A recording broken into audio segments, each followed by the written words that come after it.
Are you ready? Yes.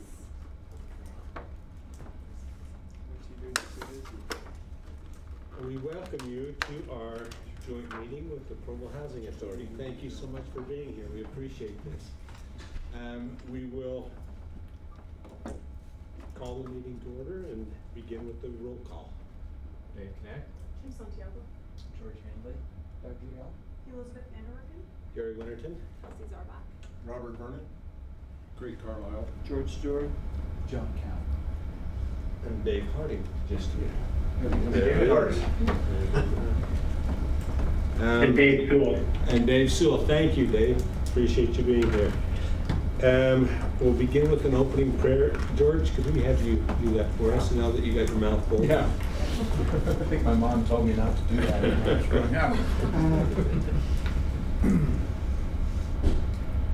Our dear Heavenly Father, we're grateful to meet today, and we're grateful for the privilege of serving, and we pray that Thy Spirit will guide and direct all that we do, that we will be wise and listen and share our thoughts and ideas and help the city to move forward, especially in this conversation regarding this issue of housing. We pray that Thy Spirit will be with us.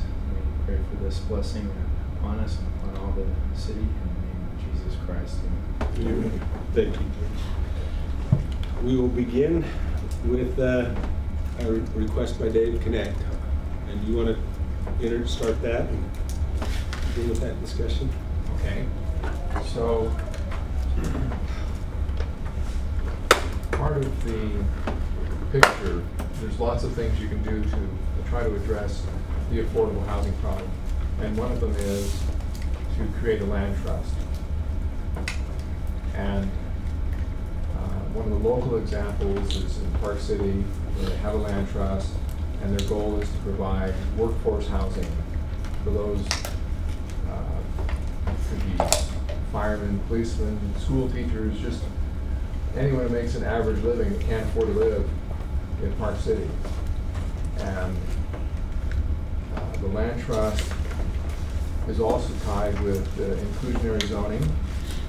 So each project, I'm not quite sure the percentage, do you remember, Kim, of each project that has to be affordable housing?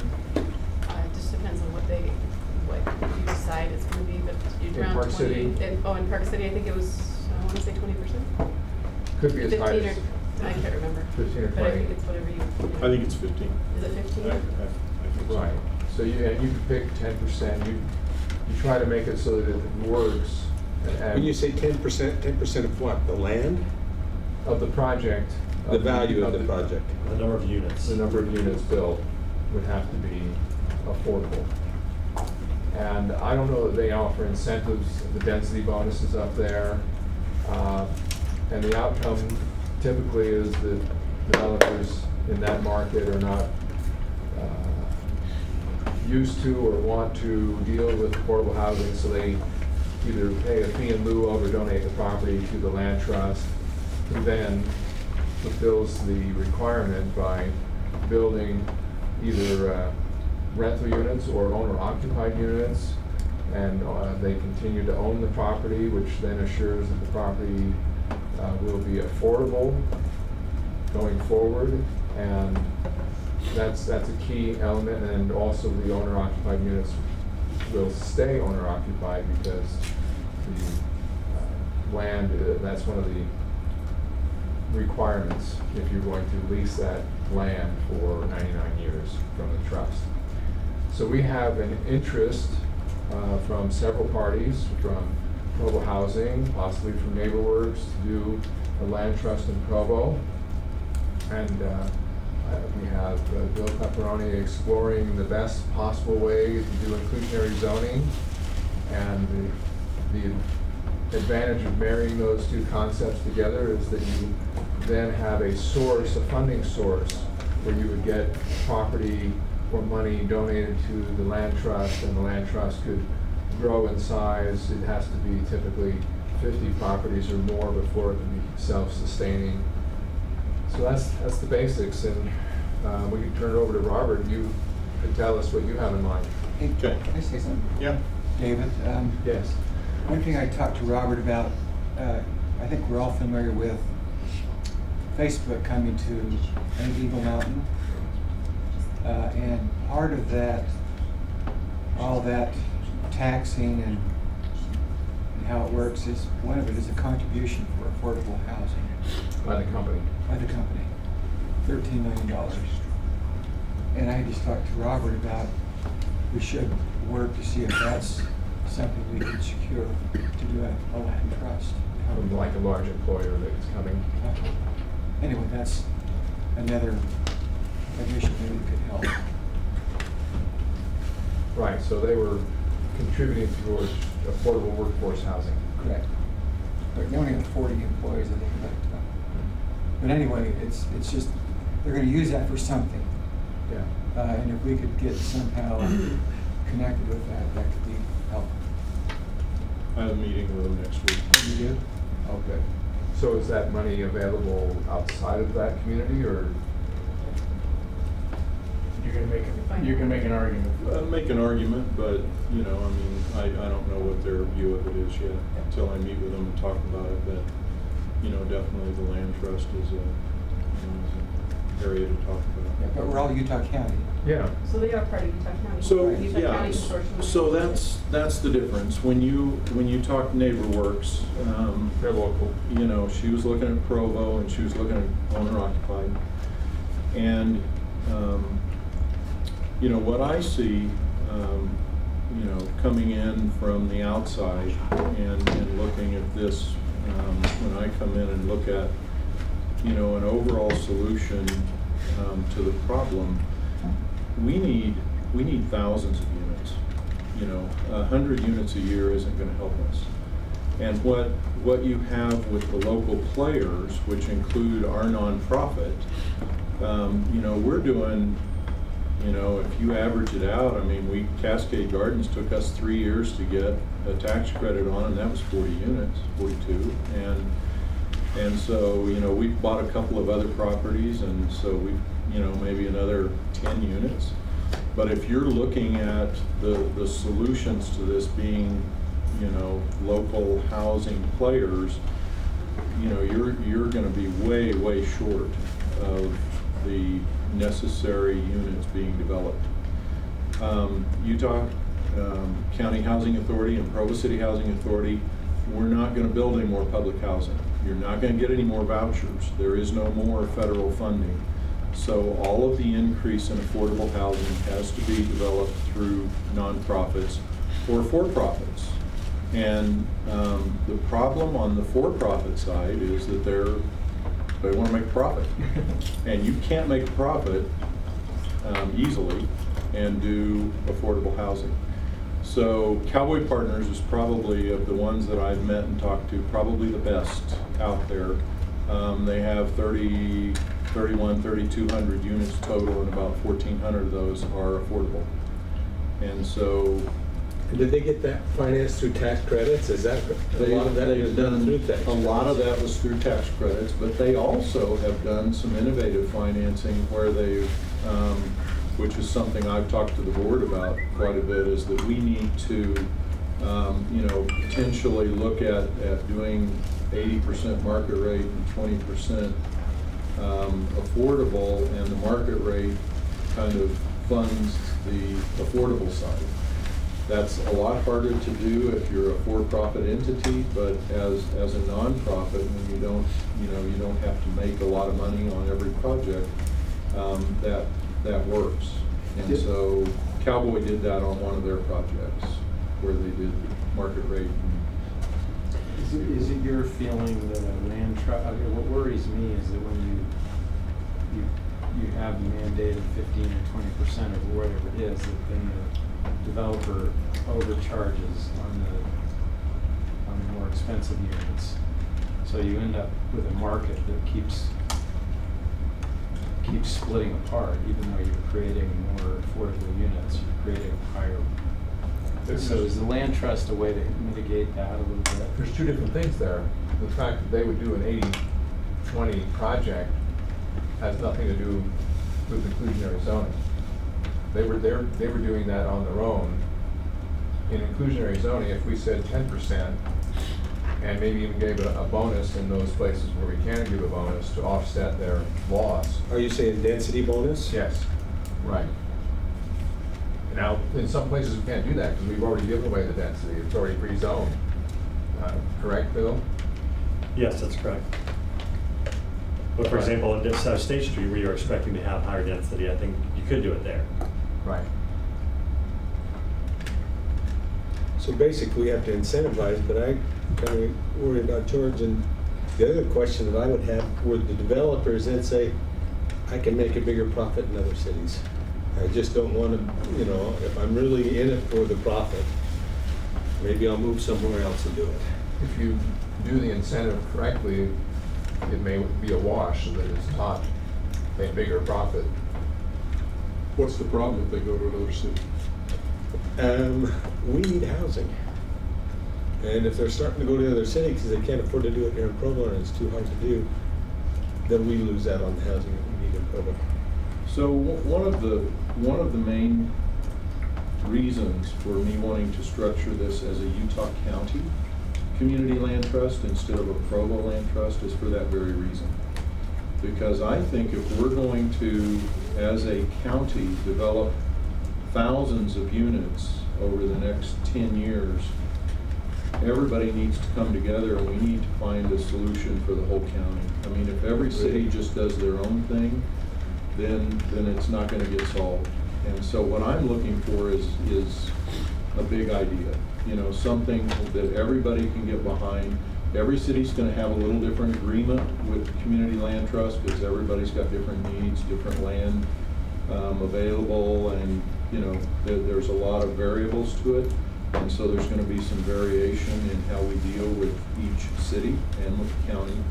But you know, that's what I look at. I think there needs to be one entity that everybody can get behind and focus on, and then that entity gathers the land and resources and then works with a neighbor works to or a habitat to come in and build, and also obviously with the regular you know, for-profit market. These are scattered sites, would be scattered sites.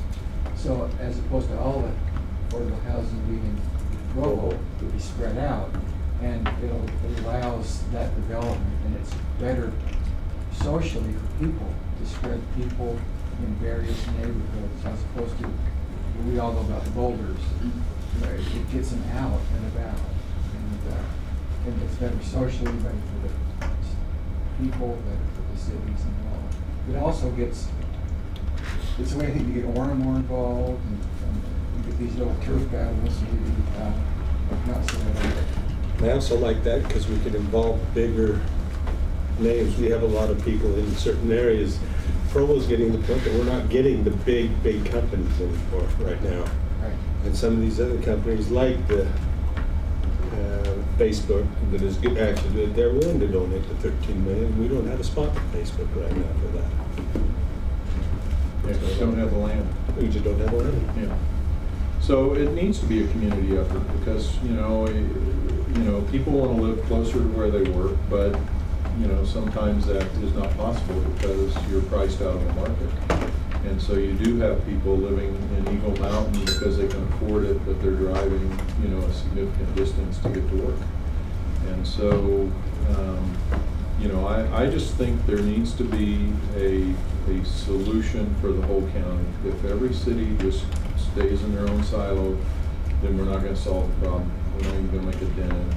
Robert, does the city know about our agreement with Utah County Housing Authority? I don't know. We signed an interlocal agreement with Utah County so that we can put vouchers out in the county and they can put vouchers in the city. So one of the issues that we're facing as the housing authority right now is the lack of units, and the increase in rents has been so substantial that our people are being priced out of the market. And so, and you've got a conversion of a number of complexes that are going to student housing and you know, doing renovations and raising the rents, and that prices us out of the market. So we have 883 vouchers that are available in the city of Provo. And we always have stayed at right at 99 to 100%. We're always fully leased and use those vouchers. Right now, we're at 860, so we have 23 slots that aren't filled, and we have 100 people out on the streets with vouchers looking for units, and they just can't find them. And so we signed the interlocal with the county so that these people would have an expanded choice and be able to go out into the county to maybe find some housing. And to date, I think we've got 6 people in the last 2 months that have found housing out in the county, outside of Provo. But it's a huge problem. So that's one of the things that's, you know, driving us to look at the nonprofit, the land trust, other ways of trying to generate units. You mentioned that 6 people from the city have found county housing, but it sounded reciprocal. Do we know, is there anyone counting, do we know if the county has placed people in the city? They have not yet. Do you have a sense But of we are. I mean, does Provo have a deficit, or in comparison to Durham or other major cities, where are the real disparities in terms of the availability of housing, or are they all pretty much part of the problem at the same level? You know, I think prices have increased everywhere, so it is an issue everywhere. But I think there are housing options that provide a little bit, you know, more positive options out in the county right now, just because you've got such a big area to choose from. Whereas, you know, in Provo, we're really under the gun. There are no units. But David, your question, we had a lot of discussion, particularly Craig, about your concern. Mm-hmm. Is it going to back, or whatever word, is it going to work backwards for some more people? Yeah. It's an agreement that if it doesn't work, we can opt out of it. What, 45 days? 90 days. But we think it benefits. It just spreads out what we feel housing. Yeah, there's some distinct advantages and benefits to it. I guess my biggest concern, there have been a few instances where, you know, that the county takes people from that are getting out of jail and drives them down to downtown Provo and drops them off and says, you know, have fun.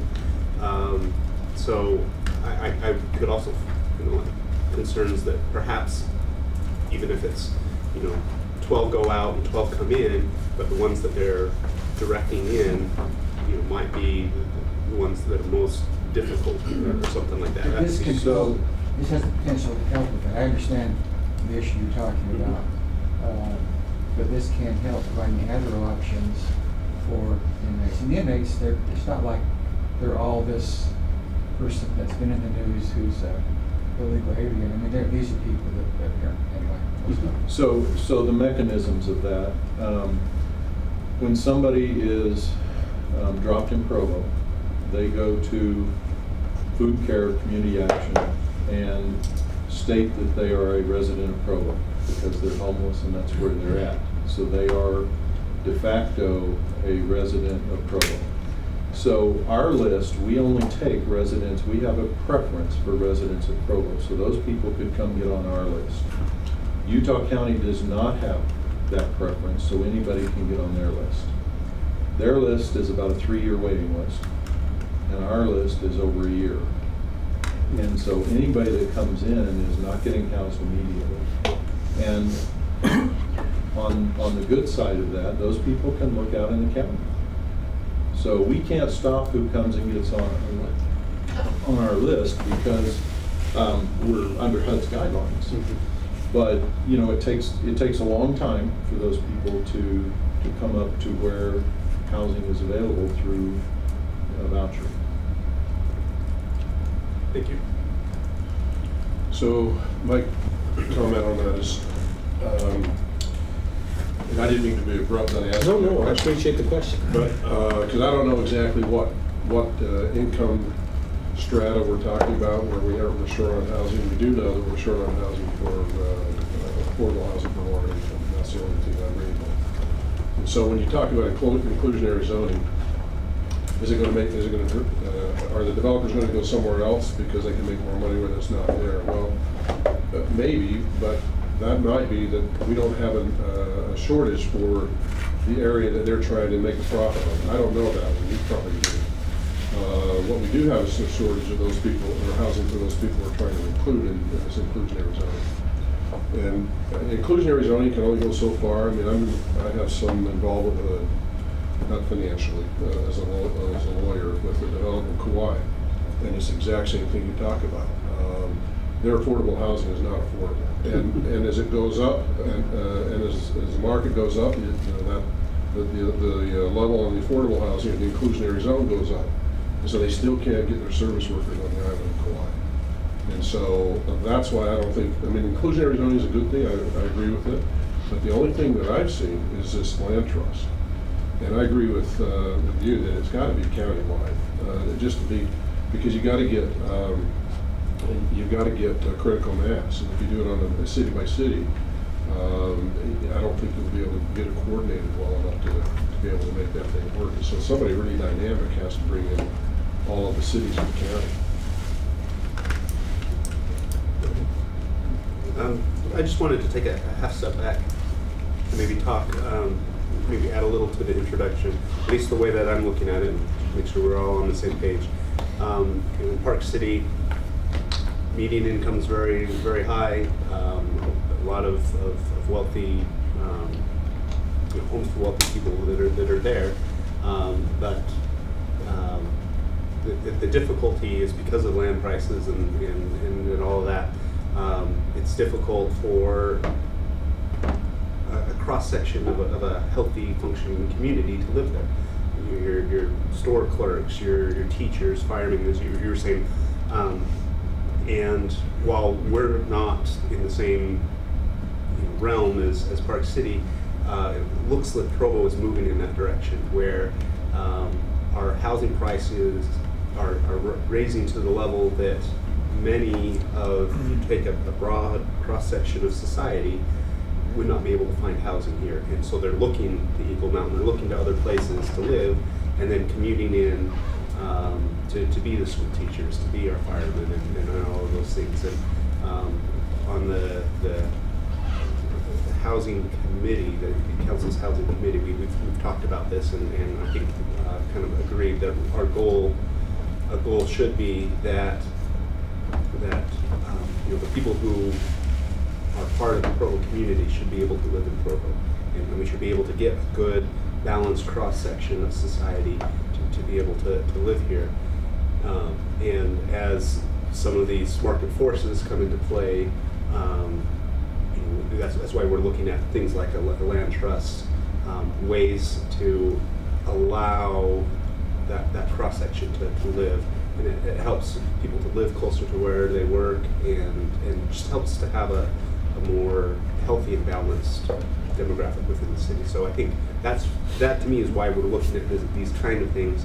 The biggest advantage that I see to the land trust, community land trust, is that often some of the things that we invest money into for affordable housing, it can have a short-term impact, but it doesn't necessarily continue in perpetuity. Where the land trust, from the presentations that we had, I would say that's one of the strongest reasons is you invest the money once, and then that continues to function and add a more affordable component into the housing stock forevermore. And so that to me is probably the most exciting part of that. And then one quick comment on county versus city. I think there's I appreciate the things that have been said so far, and it's definitely something we need to look carefully into. I guess my biggest concern, and it depends on how this is set up and what kind of agreements are set up with other cities as well, but I would have a hard time almost doing a housing tax through inclusionary zoning on these projects, and then see that money flow out of the city. Absolutely. That's one thing that I was wondering about, if the implementation would be based on need for certain populations, or that would have to go out too. That would be a frustrating thing for me too. Well, and see, I envision that, you know, if you have an entity like this that gains critical mass, then you can go to an Intermountain Health or the church and say, you have excess land that you're not going to develop, you know, donate that to the land trust. And I would think that they could direct, kind of, if they're giving land to the land trust, they could direct what's built on it and kind of put some guidelines around that. And I would think that's true of all the cities as well. If you want all of the money to stay in the city, and if you donate land to the land trust, obviously it's, you know, you're going to be building in the city. And so, you know, I think that's why you're going to have, you know, 28 different agreements, you know, with this land trust, because every city is going to be different. You know, Alpine's going to say, don't put it here. If they joined at all, they would say, we'll give you money, but don't put it here. You're going to put it in you know, Orem or Provo or Lehigh or somewhere else. So every city is totally different. But, you know, I think there will be different agreements that will allow for that. Robert, what kind of money are we talking about just for the land trust? 10 million, 30 million? What kind of money does it take to get one of those going? Most of the land trusts that have been started in the past, there have been very few that have been well funded, and so they've struggled starting out until they reached critical mass, and sometimes that takes years. And so, you know, one of the things I'm looking at is definitely trying to raise some money to fund the land trust, and you know, that's basically just finding individuals and corporations that like the idea, that want to make a difference. But I think if we could get to the 5 million mark fairly quickly, that I think that would be enough substantial funding to at least get everybody saying, okay, this thing's going to work. You know, let's get behind it and let's move it forward. But I mean, you know, most of them were started with grants from like the Ford Foundation, and they got $500,000 a year, you know, to fund a couple of positions, and then they just gradually grew. But I think we're at a point here in the county where we need immediate impact, and you know, if you raise 30 million, you would have money to go land bank, so you could step out and start buying some land, you know, a little bit further out for future development, and you know, trying to control a little bit more. So you have different options the more money you raise, but you know, my bottom end target would be $5 million to raise. And are you looking to get that? So help me understand, is it not, we're not looking at then at individual developers necessarily. We are looking at a major benefactor will come in and say, I see the problem, I would like to help. Correct. And so we wouldn't have to go to the individual D.R. Horton and say, no, you have to do this if you want to do it. No, not at all. No, their contribution, if you will, to the land trust or development of low-income housing would be through inclusionary zoning. When they come in to build a project and they're going to put 100 houses in, then 10 lots would have to be developed for low-income individuals. And so that would be where their contribution to this would come in. And so, and you say that process is just not going to get us solve us the problem that alone. No, I'm saying if just my nonprofit and Habitat alone and NeighborWorks alone, you know, if we're all in our own little silos developing projects, you know, I may have a 100-unit tax credit that I get every 2 years. You know, every 3 years, and we're just not going to get critical mass. But if you get, you know, if you get well funded and you get everybody behind this, then I think it can make a huge difference.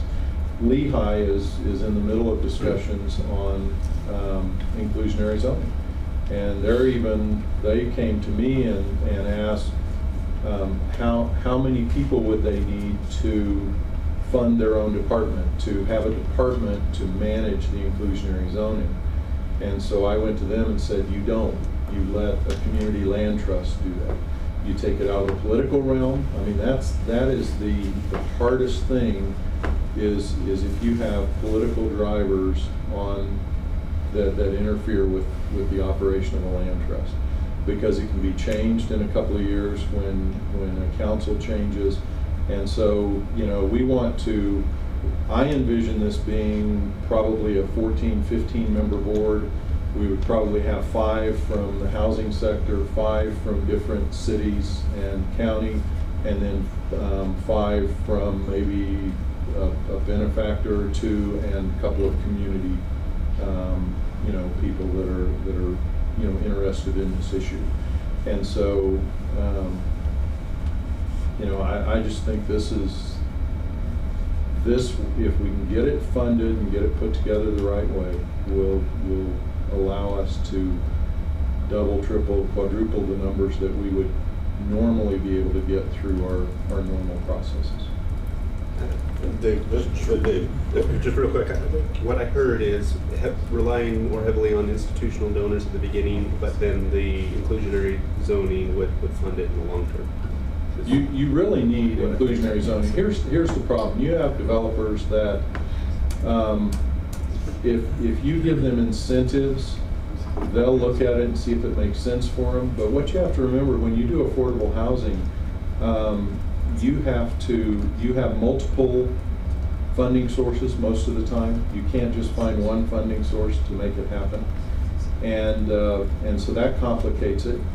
You also have usually an audit yearly associated with that, because you got to make sure that the people that are living there are actually income qualified, and so they don't want to deal with that. And so if there's not a stick involved with the carrot, you're not going to get the developers to do this. They'll just, because it's easier not to. And so, you know, I think you have to have that inclusionary zoning, but you need to give some, you know, some carrot. You need to give density bonuses, or they need to get some of the land free from the land trust, or you waive impact fees and permit fees on those low-income units to help them develop that. So there has to be, you know, kind of a give and take with the developers, because if you know, absolutely anytime you run this idea of inclusionary zoning past developers, they say no. Absolutely no. But how else are you going to get it done? I mean, I think you have to force the issue, but you give them enough incentives that, you know, that it works. Mr. Pepperoni, would that work? Would that be beneficial for a regular developer that already has the zoning in place to just reduce their developer fees or their impact fees to keep the cost of the housing down? Mr. Hanley's question originally was, what happens if, you know, they just then put that to the other units, put the excess to the other units, and then housing will become very affordable. But if there's already the zoning in place, and we can't give them a density bonus, is that enough? Would that be enough to keep the rest of the housing costs down, just to reduce the impact fees and developer fees and those kinds of things? Just the impact fees by itself, probably not. That's why other cities have a list of things they do, like a 10-year property tax exemption, a break on the parking ratio on these affordable units. So cities have several things to pick and choose from, in addition to just the break on the impact fees. But I think between those different tools, you can come up with something that, yeah, that makes it takes the sting out of it or makes it possible. And have you seen where developers are willing to do that, or do they increase the prices anyway after given those benefits? Do they go ahead and raise the rents anyway? Well, you have to handle that in a way where they can't just increase those rents as soon as you turn your back. You know? But you know, on the same topic, there's a developer who wants to do a project on South State Street. You haven't seen this yet, I don't think, Dave. And I raised this issue that you're going to ask for a zone change, and this is a big issue to the city council.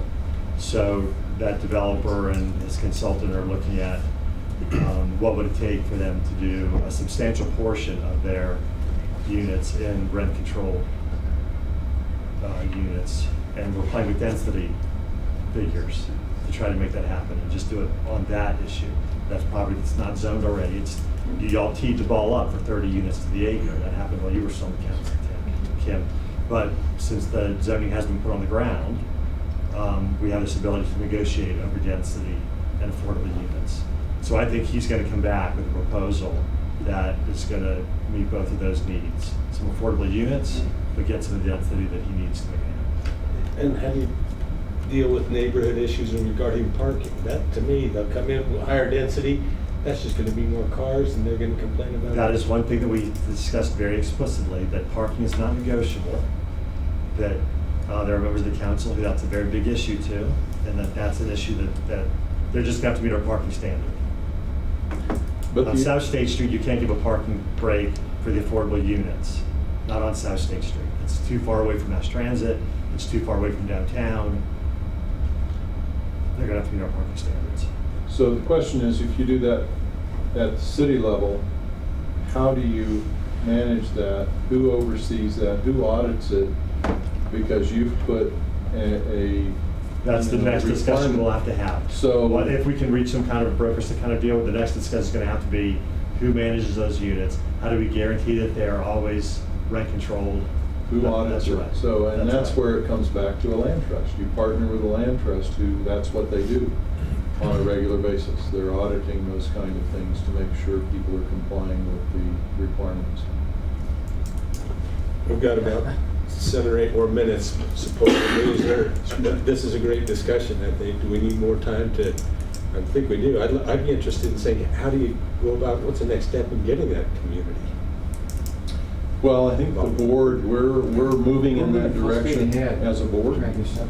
And, you know, I'm Are we going to ask the council to put out a request for qualifications?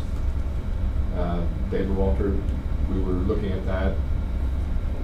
And so, you know, putting out a list, a request for qualifications for a community land trust or things. That's where we were headed. So if we're interested in it as a council, then we put out the request, and then you come forward along with whoever, and we then have something to talk about. Okay. So you need action from the council? No.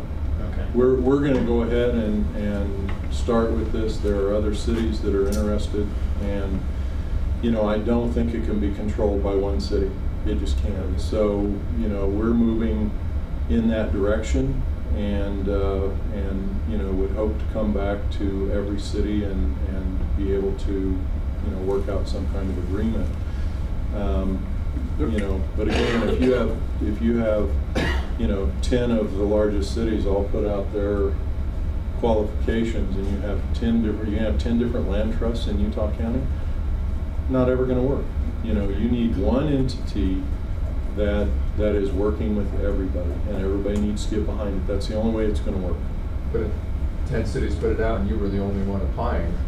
True, but you know, I don't think that's realistic. And I guess my question is, why do you need to put out a request for proposals or qualifications?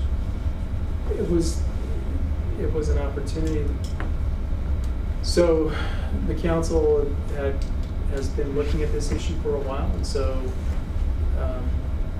we were just going to see what the interest was in other nonprofits that might be willing to step up and see if they wanted to do this. Okay. I have a question.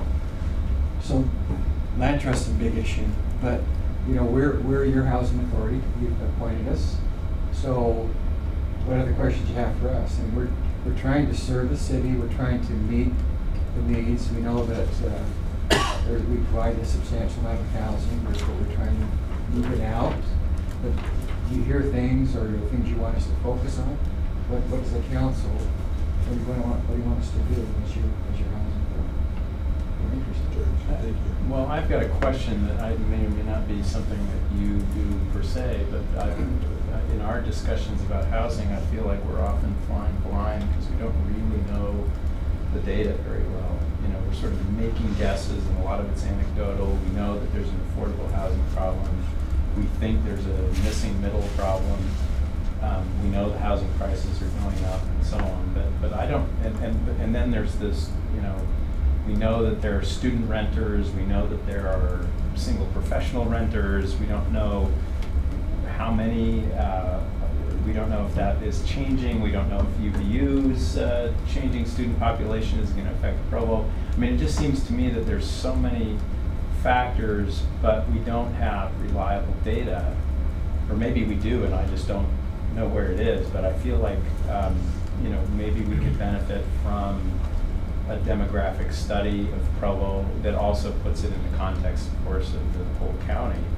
Do you have a sense of how well we're guided by actual data, or how much of it is guesswork? The Gardner Institute's done a lot of study on this issue, and they put out a report just a few months ago. And I can send you that. It's not as granular as what you're asking for in terms of student populations. I would love to know that as well. And you know, the problem is, you know, when you, especially with what the council's passed, when you go start knocking on doors, are people going to be truthful with you, whether they live there and if they're a student or whatever. So I almost think that information has to come from the universities. And I think the city should be asking the universities for a list of all their students and their addresses. And that way you know exactly where they live. And that has to be UVU too. UVU, they did do a study, Hales Engineering was part of the bus traffic transit. They did a study, was it 2-3 years ago? So they geocoded every single UVU student living in Provo. And there were 5,400 UVU students living right around mostly BYU. south and west of BYU. So at that time, they knew exactly how many they had and where they were. It's probably, you know, it's probably changed in the last 2-3 years, but BYU certainly knows. They certainly know where their students are living. Absolutely. And so I don't know that they were willing to give Hales Engineering that information. So I think the student... We asked BYU for that information years ago. They wouldn't give it to us. So yeah, I don't know how willing they are to share that. Julie did come in and say that in her opinion there was enough housing for BYU students, but of course she couldn't speak to the UVU students. Well, but that's a guesstimate. You have 9,000 married students. She's going on her records and occupancy rates. Right. But she told me they have 9,000 married students. Now married is something else. Married students, and only 1,000 units of married student housing. Yeah, she so was talking where single students they have. Right. So people that are undergrads, that yes, they do have housing, and they force people to live in contracted housing. But UVU is a different story. They don't own any housing. They don't contract. You're on your own. And so, you know, I mean, if 700 units don't get built, or 1,600 units, I guess, at Palos Verdes, then, you know, where is all that growth at UVU going to go? So would a more granular study be? I would love to have a more granular study. I think it would be helpful. But I think that would come from the city requesting of the universities the information. I think that's, you know, you need to have the mayor calling, you know, calling the president of the university and trying to get that at that level. Okay. George. I might have missed it, but we have a housing authority, so why would we request for, not proposal, but for qualifications to find out who's going to do a land trust when they're going to do one already? I mean, I'm lost Well, on that. the housing authority isn't necessarily, or No, it would be a separate entity. It would be initially under the nonprofit that we have, but it would be rolled out fairly quickly if you're, you know, bringing a lot of different cities on the board, and, you know, I mean, it's quickly going to become a county-wide thing rather than a It's city. been driven by a Provo Housing Authority. Definitely, with control of 5 spots on the board, you know, and maybe a few more at any given time. So, yes. so If I'm lost, why would we be requesting? we do have another entity. You talked to Charlene. I did talk to Charlene. And they have properties that could end up possibly in a land trust that had been held for a number of years for the purpose of affordable housing. But those properties can't be limited like they used to be with deed restrictions. And so the best opportunity to keep them affordable in perpetuity is to put them into a land trust. Now, whether that's a separate land trust that they might propose or ends up in yours is yet to be determined. Yeah, and I think my discussions with her were basically, you know, she was worried that I haven't talked to her a lot, and so she didn't know my mindset, but she was worried that I was looking at building a kingdom, that, you know, we wanted we wanted to have the land and do the development and shut everybody else out. Is it a good kingdom? It's a good and I would, you know, I mean, you know, I don't believe in reinventing the wheel. I mean, there are a lot of partners out there that can, you know, if we all work together, we can do a lot more quickly. And so, you know, I don't think the land trust would be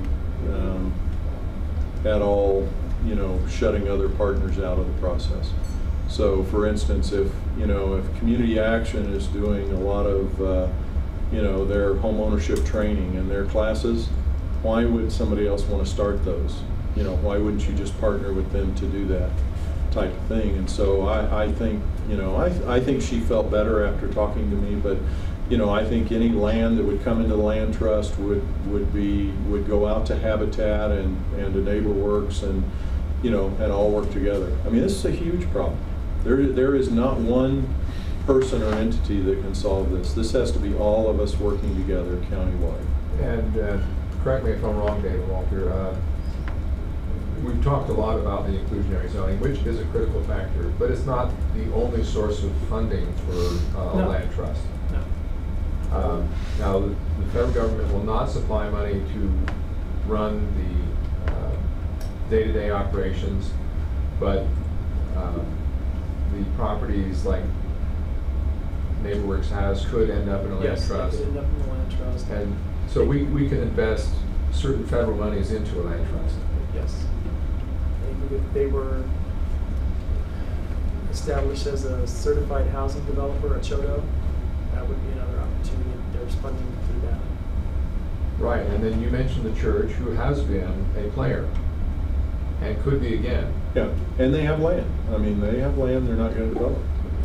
So, you know, I mean, that's definitely, but I think, you know, it's hard to go as a nonprofit that is small and you know, to go into some of these entities and say, hey, give me 10 acres over here next to this, and you know, their board's wondering, well, if we give it to them, then we're shutting these other people out. But if there's one entity that everybody knows, hey, if we put stuff in here, then it's going to be doled out to everybody, and you know, and it's going to be, you know, good for the whole county, then I think you've got a better chance of getting those donations. Thank you very much. We look forward to more discussion with the Housing Committee, and please help involve us. And I'll start sending some information on land trusts to the council as we move forward on this. And one thing, we've got a board meeting tomorrow night. One thing I'm going to ask the board is to, I want to have a seminar, symposium, whatever, a full day, bring in some experts from outside on land trusts. Some of the people have been doing this for 20, 30 years in other areas, and just kind of put on a day-long, you know, this is what it is, this is what it looks like, this is how everybody could participate, and invite all the city planners, council, everybody that would be involved with this, so that everybody can kind of get on the same page and understand what we're talking about. And so that's one thing I want to do here in the next couple of months, is have a one-day, you know, learning session, if you will, on the community land trust. Good. Thank you so much for being here.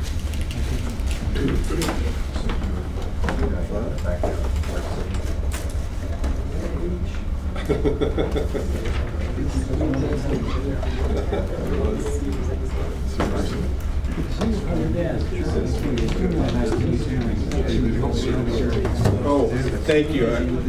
We will adjourn this meeting by acclamation. Thank you. Everybody just got one. Yes. That's always good to have institutional memories.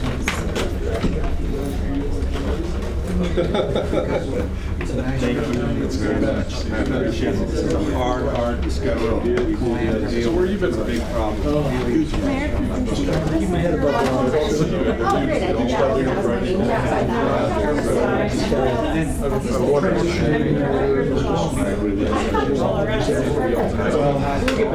I'm serious. I'm 2 years old. Yeah.